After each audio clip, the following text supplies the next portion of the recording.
دہانے پر کھڑے ہو کر ہوٹلوں پر فلمیں چل رہی ہے، ہوٹلوں اور پارکوں میں بے حیائی کے فحاشی کے مناظر ہے، اور نوجوان نسل زنا اور بے حیائی کے دلدل میں دستی جا رہی ہے۔ اور آج ہم نے جھوٹ کا نام رکھ دیا بہانہ۔ جھوٹ بول رہے ہوتے ہیں اور نام تبدیل کر دیتے ہیں کہ جی بہانہ کر رہا، بہانہ نہیں وہ جھوٹ ہے۔ آج کا تاجر بھی جھوٹ بول رہا ہوتا ہے، چیز 100 روپے کی خریدی، قسم کھا کے کہتا ہے 120 روپے میں خریدی۔ مکہ کے لوگ آپ صلی اللہ علیہ وسلم کی جان کے دشمن تھے، وہ آپ صلی اللہ علیہ وسلم سے لڑنے مرنے پر تیار رہتے تھے، لیکن اس سخت دشمنی کے باوجود وہ آپ صلی اللہ علیہ وسلم کو صادق یعنی سچا اور امین یعنی امانت دار کہتے تھے۔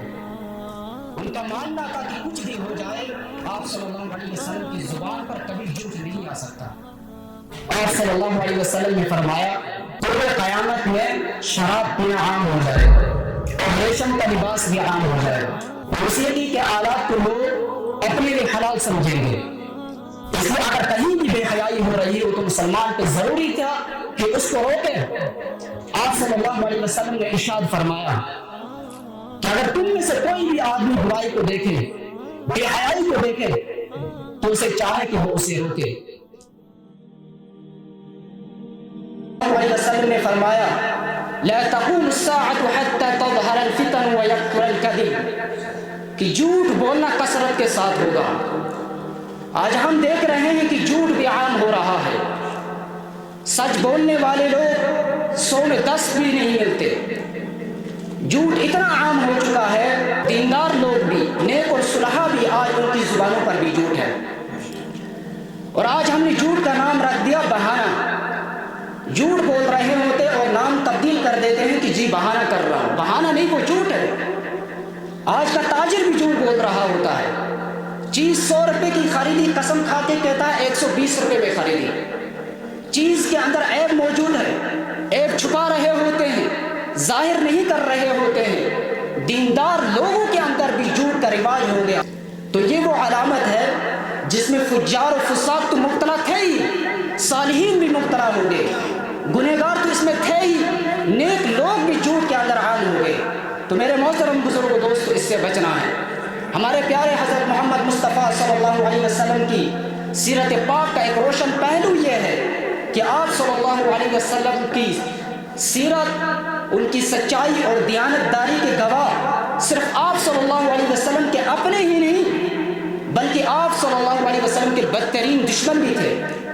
مکہ کے لوگ آپ صلی اللہ علیہ وسلم کی جان کے دشمن تھے، وہ آپ صلی اللہ علیہ وسلم سے لڑنے مرنے پر تیار رہتے تھے، لیکن اس سخت دشمنی کے باوجود وہ آپ صلی اللہ علیہ وسلم کو صادق یعنی سچا اور امین یعنی امانت دار کہتے تھے۔ ان کا ماننا تھا کہ کچھ بھی ہو جائے آپ صلی اللہ علیہ وسلم کی زبان پر کبھی جھوٹ نہیں آ سکتا۔ اس لیے حضور صلی اللہ علیہ وسلم نے فرمایا اس تاجر کے لیے جنت کا وعدہ کیا جس میں سچائی اور امانت داری ہو۔ آپ صلی اللہ علیہ وسلم نے فرمایا التاجر الصدوق الامین مع النبیین والصدیقین والشہداء، کہ کل قیامت کے دن سچا تاجر اور امانت دار تاجر کل قیامت کے دن شہداء، انبیاء اور صدیقین کے ساتھ ہوگا۔ اور قیامت کی 7ویں علامت آپ صلی اللہ علیہ وسلم نے فرمایا وَتَكْثُرَ الزَّلَازِلُ، زلزلے کثرت کے ساتھ آئیں گے۔ آج بھی آئے دن سننے میں آتا ہے، کبھی انڈیا میں زلزلہ، کبھی امریکہ میں زلزلہ، کبھی یورپ میں، کبھی دیگر مضافات میں۔ یہ اللہ رب العزت کی ناراضگی کی نشانیاں ہیں۔ اللہ تعالیٰ اگر زمین کو ہلا دے، تھوڑی سی زمین کو 2 منٹ کے ہلا دے، جو کچھ زمین پر ہے سب کچھ نیچے گر جائے گا، نہ عمارتیں باقی رہیں گی، نہ مکانات باقی رہیں گے۔ یہ تو اللہ تعالیٰ نے اپنی قدرت کے ساتھ زمین کو روکا ہے، صرف ایک لمحے کے لیے اللہ ہلا دے۔ انسان کے پاس کچھ نہیں، اصل طاقت اللہ تعالیٰ کے اندر ہے، اصل طاقت میرے اللہ کی طاقت ہے۔ انسان کہتا ہے میں نے 10 انچ کا سریا ڈال دیا، 20 انچ کا سریا ڈال دے، تیرا رب کا حکم ہو جائے، تیری عمارت نہیں بچ سکتی۔ امریکہ اور برطانیہ والوں نے انہوں نے 70 فٹ زمین کے اندر کھدائی کر کے بنیاد رکھی تھی، لیکن ایک زلزلہ ہوتا تھا صفحہ ہستی سے اس طرح مٹ جاتے تھے جیسے یہاں کوئی عمارتیں بنی ہی نہیں تھی۔ قوم عاد اور سمود بھی آئی تھی، انہوں نے پہاڑوں کو تراشا تھا کہ پہاڑ کے اندر کیا زلزلہ کام کرے گا، وہاں اللہ کا کیسے عذاب آئے گا، پہاڑ کے اندر تراش کے اور انہوں نے گھر بنائے، لیکن جب اللہ کا عذاب آئے تو وہ وہاں بھی نہ بچ سکے۔ ان کا قد 60 فٹ ہوتا تھا، ہماری عمر 70 سال ہوتی ہے، ان کی عمر 600 سال، نوح علیہ السلام کی عمر 1400 سال تھی اور 950 سال تو انہوں نے تبلیغ میں گزارے تھے، تو ہماری کیا عمر ہے ان کے مقابلے میں، لیکن اللہ کے عذاب سے کوئی نہ بچ سکا۔ جب رب ذوالجلال ناراض ہو کر زمین کو ہلاتے ہیں تو وہ ہمیں تباہ کرنے کے لیے نہیں، سوئی ہوئی ہماری غیرت کو جگانے کے لیے ہلاتے ہیں، لیکن افسوس ہماری آنکھیں پھر بھی نہیں کھلی، تباہی کے دہانے پر کھڑے ہو کر ہوٹلوں پر فلمیں چل رہی ہے، ہوٹلوں اور پارکوں میں بے حیائی کے فحاشی کے مناظر ہے، اور نوجوان نسل زنا اور بے حیائی کے دلدل میں دستی جا رہی ہے۔ کیا ہم اللہ کے عذاب کو دعوت دے رہے ہیں؟ قیامت کی 8ویں علامت جو ہے، آپ صلی اللہ علیہ وسلم نے فرمایا قرب قیامت میں شراب پینا عام ہو جائے گا اور ریشم کا لباس بھی عام ہو جائے گا، موسیقی کے آلات کو لوگ اپنے لیے حلال سمجھیں گے، ریشم کو لباس کو، شراب پینے کو، میوزک کے آلات کو لوگ اپنے لیے حلال سمجھیں گے۔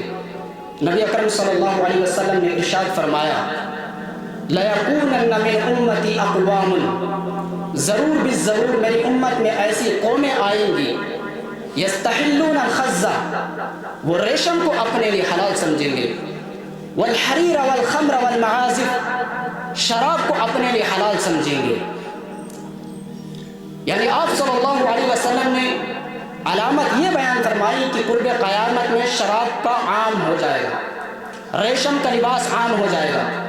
آج ہم دیکھ رہے ہیں کہ مردوں میں بھی ریشم کا لباس عام ہو رہا ہے، مرد بھی ریشم کا لباس پہن رہے ہیں، حالانکہ شریعت نے مردوں کو ریشم کا لباس پہننے سے منع کر دیا ہے، اور بہانہ کر دیتے کہ اس میں ریشم کا لباس کے دھاگے کم ہیں اور دوسرے کپڑے کے دھاگا زیادہ ہے تو ہم اس لیے استعمال کر رہے ہیں، تو آج لباس کے اندر ریشم کا دھاگا اور اس کی تار زیادہ استعمال ہو رہی ہے۔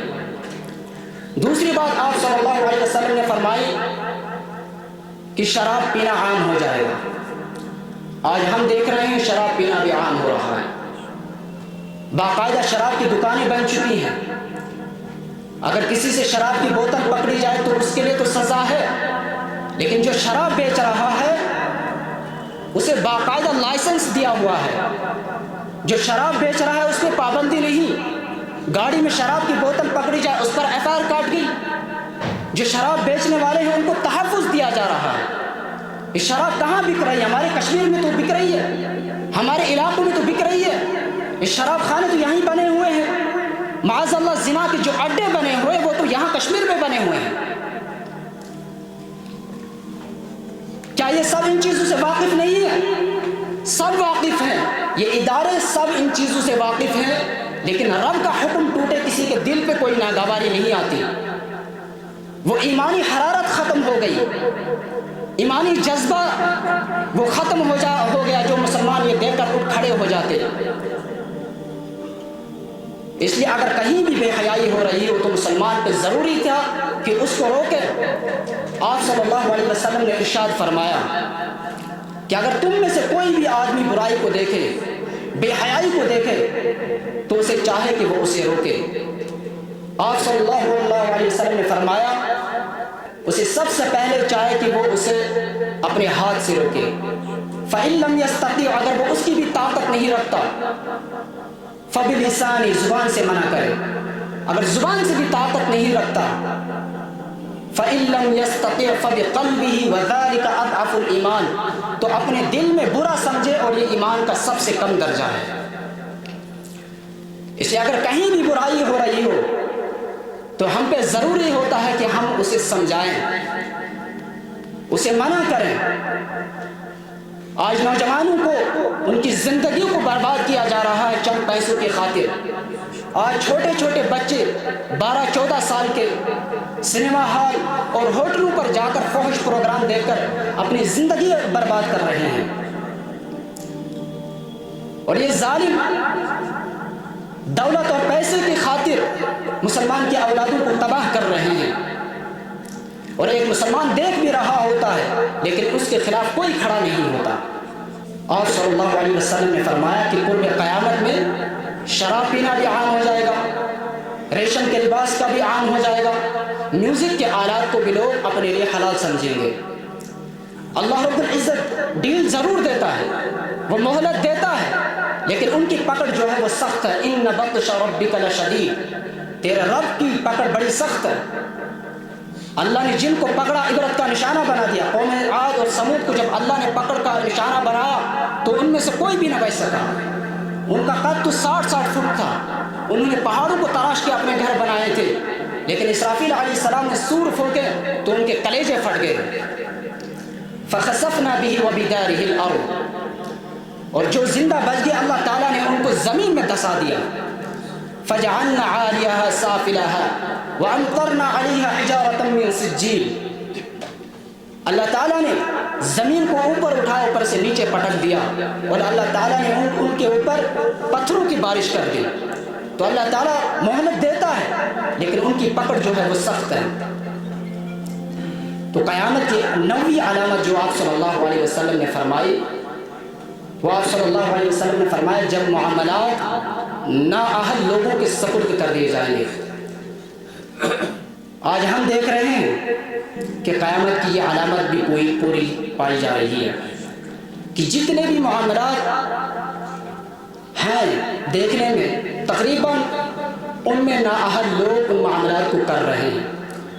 حضور صلی اللہ علیہ وسلم سے جب یہ پوچھا گیا کہ قیامت کب قائم ہوگی تو آپ صلی اللہ علیہ وسلم نے علامت یہ بیان فرمائی کہ قیامت اس وقت ہوگی کہ جس وقت معاملات نااہل لوگوں کے سپرد کر دیے جائیں گے۔ حدیث کے الفاظ یہ ہیں بینما النبی صلی اللہ علیہ وسلم یحدث اذ جاءه اعرابی فقال متی الساعة، ایک اعرابی آپ صلی اللہ علیہ وسلم کی خدمت میں حاضر ہوا اور عرض کرنے لگا یا رسول اللہ صلی اللہ علیہ وسلم قیامت کب ہوگی؟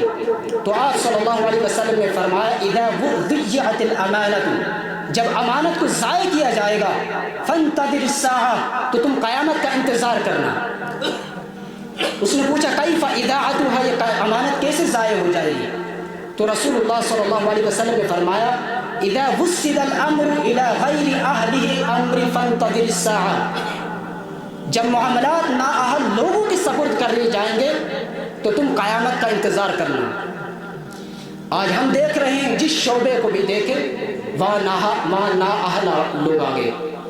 آپ جتنے بھی بڑے بڑے شعبے کو دیکھیں، چاہے ڈاکٹری کا شعبہ ہے وہاں بھی نااہل لوگ آ گئے، جعلی ڈگریاں لے کر وہ ڈاکٹر بنے۔ انجینئر کا شعبہ ہے وہاں بھی نااہل لوگ آ گئے۔ تعلیم بک رہی ہے، ڈگریاں فروخت ہو رہی ہے، جتنے بھی معاملات ہیں آپ دیکھیں اس میں نااہل لوگ آ گئے۔ عموماً ایسے لوگ نظر آئیں گے جو نااہل ہوں گے، جو اہل ہیں وہ سند لے کر سڑکوں پر گھوم رہے ہیں، فٹ پاتھوں پر گھوم رہے ہیں، انہیں تو تعلیم کے باوجود، ڈگریوں کے باوجود نوکری نہیں مل رہی ہے، لیکن جن کے پاس کوئی علم نہیں ہے، ان کے پاس دولت اور پیسہ ہے، ایسے لوگ ہم پر مسلط ہو گئے۔ جنہیں انگلش پہ اپنا نام لکھنا بھی نہیں آتا، جو اردو کو صحیح طریقے سے بھی پڑھنا نہیں چاہتے، وہ آج بڑے بڑے عہدوں پر فائز ہیں۔ تو آپ صلی اللہ علیہ وسلم نے فرمایا کہ نااہل لوگ آخری وقت میں مسلط ہو جائیں گے۔ آج ہم دیکھ رہے ہیں جہاں بھی دیکھیں نااہل لوگ ہم پر مسلط ہیں۔